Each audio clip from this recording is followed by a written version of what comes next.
সংগ্রামী বন্ধুগণ, আজকের এই বিজয় দিবস র্যালি এবং বিজয় স্তম্ভে পুষ্পার্ঘ্য অর্পণ অনুষ্ঠানে উপস্থিত জেলা বিএনপির নেতৃবৃন্দ, যুগ্ম আহ্বায়কবৃন্দ, অঙ্গ সংগঠনের নেতৃবৃন্দ, বিভিন্ন থানা বিএনপি এবং অঙ্গ সংগঠনের নেতৃবৃন্দ, আসসালামু আলাইকুম।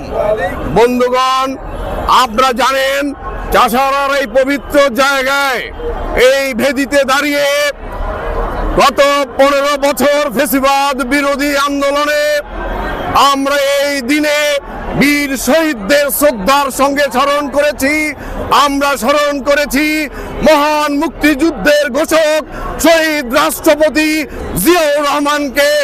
আমরা সাক্ষী রেখেছি এই পবিত্র জিয়া হলে আমাদের নেতা জিয়াউর রহমানকে আমরা সাক্ষী রেখেছি।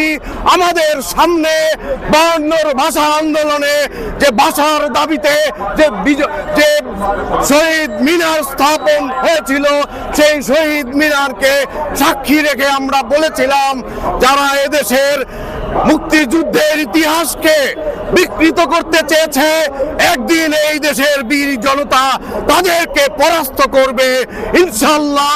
24-এর গণ আন্দোলনের মাধ্যমে আমরা মুক্তিযুদ্ধের ইতিহাস বিকৃতকারীদের পরাজিত করেছি।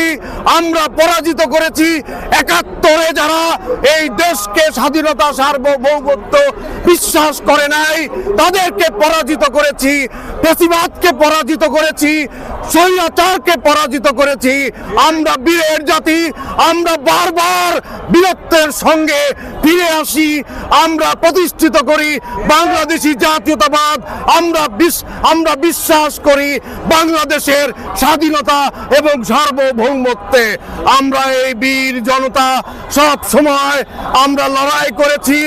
আগামী দিনেও বাংলাদেশের স্বাধীনতা সার্বভৌমত্বকে নিয়ে যারা ষড়যন্ত্র করবে, সে 71-এর পরাজিত শক্তি এবং ফ্যাসিবাদের দোসরেরা যদি মাথা যারা দিতে চায়, এই বীর জনতা তাদেরকে আবারও পরাস্ত করে বাংলাদেশে গণতন্ত্র প্রতিষ্ঠিত করবে, আইনের শাসন প্রতিষ্ঠিত করবে, স্বাধীনতা সার্বভৌমত্বের যে চেতনা, সেই চেতনাকে প্রতিষ্ঠিত করবে ইনশাআল্লাহ।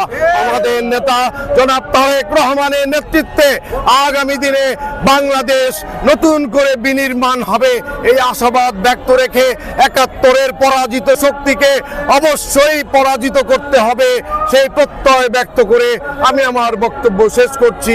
খোদা হাফেজ। বাংলাদেশ জিন্দাবাদ, বাংলাদেশ জাতীয়তাবাদী দল জিন্দাবাদ, শহীদ রাষ্ট্রপতি জিয়াউর রহমান অমর হোক, খালেদা জিয়া জিন্দাবাদ, তারেক রহমান জিন্দাবাদ, বাংলাদেশ জাতীয়তাবাদী দল নারায়ণগঞ্জ জেলা শাখা জিন্দাবাদ জিন্দাবাদ। ধন্যবাদ সবাইকে। আসসালামু আলাইকুম।